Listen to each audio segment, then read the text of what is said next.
हजारों साल से कुछ एक इस दुनिया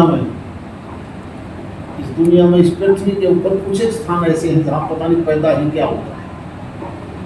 आप खुद देख रहे हो कुछ एरिया है ऐसा, मिडिल ईस्ट से लेके अफगानिस्तान, पार्ट ऑफ नीचे का रसिया का पार्ट,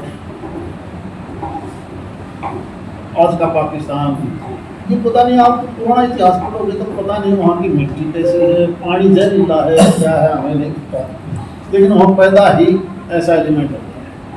और इस देश को हजारों साल तक उन्होंने ही डिस्टर्ब किया है। आप वहाँ भी देखोगे लुटेरों के तौर पर, हमलावरों के तौर पर उन्होंने एक हजार नहीं तो 1200-1500 साल तक इस देश को लूट गया। पता नहीं कहाँ से आते थे तो आया लूट लेंगे।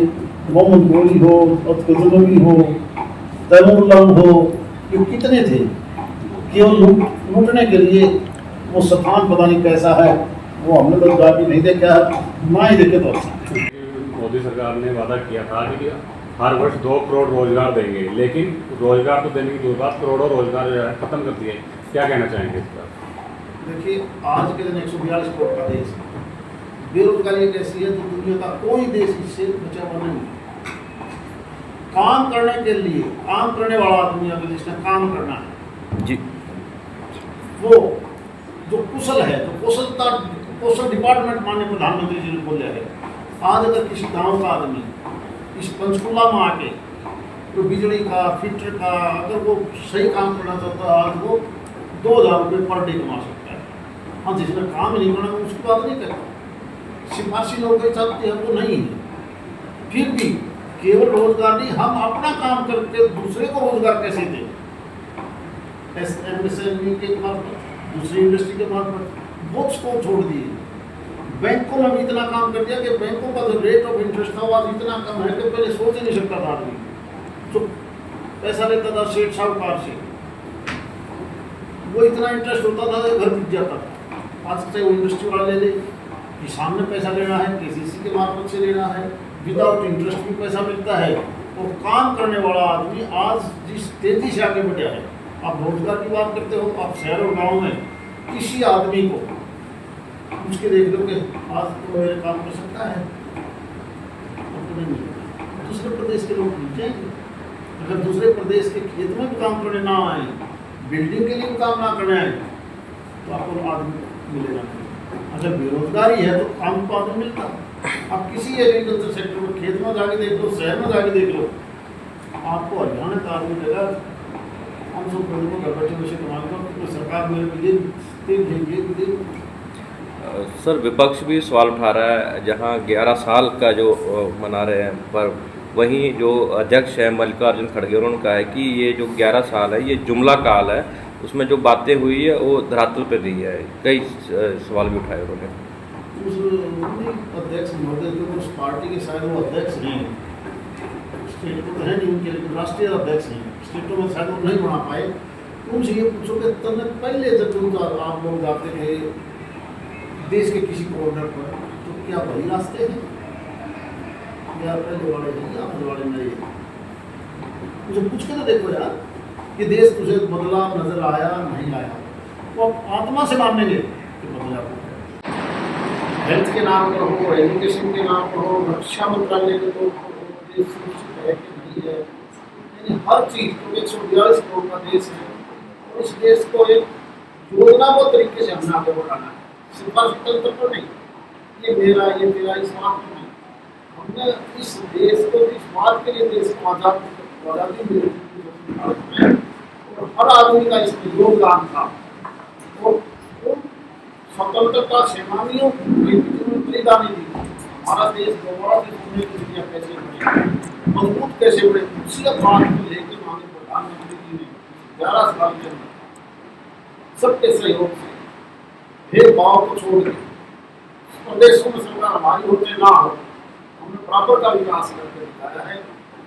और यही तेज रफ्तार और ज़्यादा तेजी से कैसे हो, 2047 तक कैसे बनाना है, हमारा ये अभियान चलेगा। केंद्र सरकार की तीसरी टर्म है और 11 साल पूरे हुए हैं, तो उसमें हरियाणा को क्या सौगात मिली इन 11 सालों में? क्या हरियाणा भी योगदान दे रहा है विकसित भारत बनाने के लिए? हम हेल्थ में ले तो शायद एक आधा डिस्ट्रिक्ट होगा जो मेडिकल एजुकेशन एक भी हमारे को एक्स्ट्रा दे दिया। एजुकेशन में पिछली यूनिवर्सिटी नहीं दिया, सेंट्रल यूनिवर्सिटी से लेकर स्टेट यूनिवर्सिटी तक। कनेक्टिविटी देखोगे तो आप यहाँ से दिल्ली जाओ आज मेरे परिवार का एक सुबह गया है, मेरे को कहने लगा कि मैंने दिल्ली जाना है, दिल्ली बाद में तो गाँव में जाएगा, तो मेरे यहाँ से 5:10 में निकला और सही 8 बजे 2 घंटे 50 मिनट में घर पहुँच गए।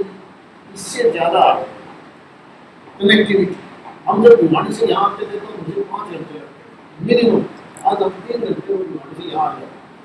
और यही आदमी हम जब मेरी लोकसभा क्षेत्र है भिवानी, वहाँ से जब हम हैदराबाद जाता था कोटपुतली तक नांगल चौधरी तक जाता था तो 2.5 घंटे लगते थे, बाद में 1 घंटे में नांगल चौधरी पहुँच जाता था। और धीरे धीरे हमें यही रोड कोटपुतली से अलावा तक तो सबसे पास कनेक्ट हो जाएगा, उसका काम चालू है, फिर हमें दिल्ली बॉम्बे कॉरिडोर तक मिल जाएगी।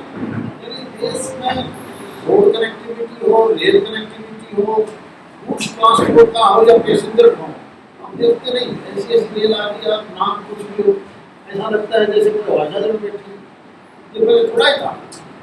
यानी हर चीज को हमने इतनी तेजी से किया है। सारा हरियाणा आप दिल्ली से जाने को आप पटना जाने के लिए उससे रोड बदलना है, पता नहीं चलता कहाँ उतरना है, भी नहीं पता चलता। यानी जिस सफर को हम दिनों में पूरे करते थे, घंटों में करने लगे, जहाँ घंटों में करते थे घंटों में करने लगे। और जिस बिजली को आप आज मैं जो मजाक कर रहा था कि बिजली को थोड़ा ठंडा कम कर ले यार, किसी को पता था कि बिजली भी स्पेयर हो जाएगी, किसको पता था? और वो देन माननीय प्रधानमंत्री जी की, क्योंकि पहले मैं बता रहा था 15 रुपए यूनिट तक MOU साइन होते थे सौर ऊर्जा के, आज वो मात्र 2 रुपये 70 पैसे 2 रुपये 80 पैसे होने लगे। ये कहीं ना कहीं इस सरकार की सोच है, नीयत है कि हमने इस देश को आगे बढ़ाना है। हर चीज को, यानी कोई ऐसी चीज नहीं, चाहे वो किसान हो, मजदूर हो, कर्मचारी हो, अधिकारी हो, व्यापारी हो, सबके लिए। और जहाँ तक इंडस्ट्री का सवाल है कि ऐसा माहौल पैदा किया कि दुनिया के बड़े बड़े देश हमारे देश में आना चाहते हैं। पहले FDI का पैसा हमारे तरफ नहीं आता, वो चाइना की तरफ भागते थे। आज बड़े बड़े इंडस्ट्रियलिस्ट की पहली पसंद मस्क जैसा आदमी ढूंढने लग रहा है कि मुझे भारत के अंदर काम चाहिए। इससे बड़ी बात हो क्या हो सकती है? यानी हर चीज को जिस प्रकार का माहौल दिया है माननीय प्रधानमंत्री जी ने, और सिक्योरिटी को अगर देखोगे तो आपने पिछले दिनों सिंदूर के टाइम पर हाल देख लिया होगा, मात्र 2 दिन में ही पाकिस्तान को ऐसा सबक सिखा दिया कि पाकिस्तान ने घुटने टेकने पड़ गए, अमेरिका से हाथ जोड़ने लग गया कि मेरा समझौता करवा दो, मेरा समझौता करवा दो। वरना रशिया और यूक्रेन का हाल देख लो, यूक्रेन छोटा सा देश 3 साल से ज्यादा टाइम हो मुझे बैठे। इजराइल जिसको सारी तकनीकी थी आज भी निकल नहीं पाया।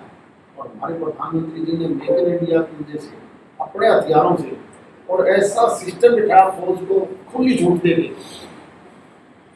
पहले 15 दिन सर्विस बात के लिए कि हमने क्या करना है, योजना बनाई, और योजना एक ऐसी बनाई कि उनके घर में जाके वहीं उन बेस को खत्म कर देना जो मिलिट्री बेस थे, उनके उस सिस्टम को कलेक्ट कर देना जिसकी वजह से वो हमारे देश पर आक्रमण करते थे। यानी उनके सिस्टम हमारे ऊपर जो उन्होंने अटैक करने की कोशिश की तो आसमान में उड़ा, एक भी जगह वो 2 रुपये का नुकसान, एक आदमी का नुकसान नहीं कर पाए। और हमने उन आतंकवादी ठिकानों को, सिविलियन को बचा के, उन्होंने ये भी कोशिश की, हेराफेरी करने की कोशिश की कि उन्होंने अपने एयरपोर्ट बंद नहीं किए, जो सिविलियन ट्रैफिक थी वो चला दी ताकि भूख गलती से हमारी को निजात से टकरा जाए। लेकिन हमारी फौज ने, एयरफोर्स ने उनको भी बचाया, केवल आतंकवादी ठिकानों को खत्म किया ताकि भविष्य में वो इस प्रकार की बदमाशी ना हो।